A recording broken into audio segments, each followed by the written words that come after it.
What's up, guys? Welcome back to RedneckTunerTV. Today we're going to be working on the EJ. Stay tuned.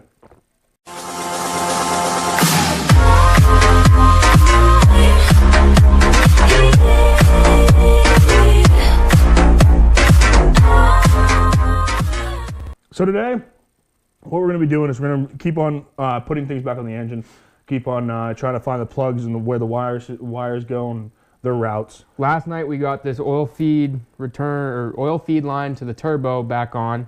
Yep. Which was different from from this engine that was different from that one. Yep. Also got the throttle bodies swapped back, put on back on this engine. Most of the wiring is hooked up and where it needs to be. And we also got the exhaust manifold back on there. Oh yeah.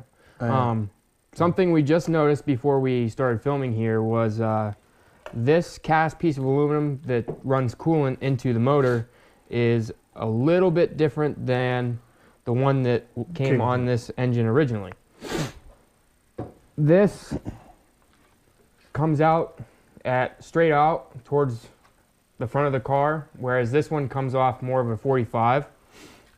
And then the back of it here, this piece that runs along the back has a T to another hose, which this one does not. Yeah, which the one on this engine did not, so we're going to have to swap that out. And another thing we noticed was the sensor that was on this, in this already, was a little bit different than the one that we need. Yes, one is rectangular, which fit our wiring loom, and the other one is triangular, which I'm guessing the Forester, which this one actually came out of, that's what the wiring loom looked like. It was a triangle shape rather than a rectangular shape. So right now we need to try and snake this out of here without taking everything else off. Yeah. So that's the first thing we're going to do. Cool.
So, a long day was put in today. I think it's about, just about 11 o'clock.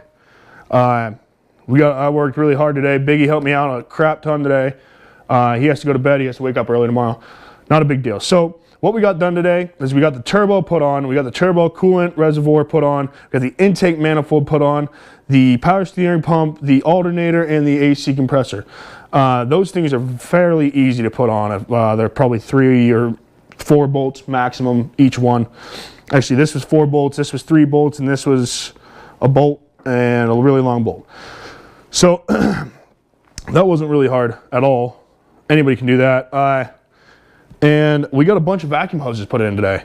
One thing you might have noticed is that we actually had to remove stuff that we did yesterday to swap out this guy. This guy right here, this went below everything, almost mounted right directly to the top of the engine block. The reason was because this was the Forester, this was from the Forester. I needed the one from the Outback. It was completely different configuration. So things weren't fitting. So we had to swap that out. And also one thing, if you guys may or may not have noticed, is we did not install the turbo inlet pipe. The reason is because this is pretty damaged, and we weren't happy with that. We didn't really want to put that back on our engine. We didn't want that to really fail and then have to take it back or do all this work again just to get it back out. So we're gonna buy a new one of those. We're gonna shove it through, make all our connections, and then install the engine. And actually, I think after this, after we install the turbo inlet, we're gonna be ready to throw the engine in, other than a couple small little things here and there, which is very, very exciting. So that's it for today's video, guys. Thanks for tuning in. Please like and subscribe to our channel, and check us out on Facebook and Instagram, RedneckTunerTV. Thanks, guys. See you later.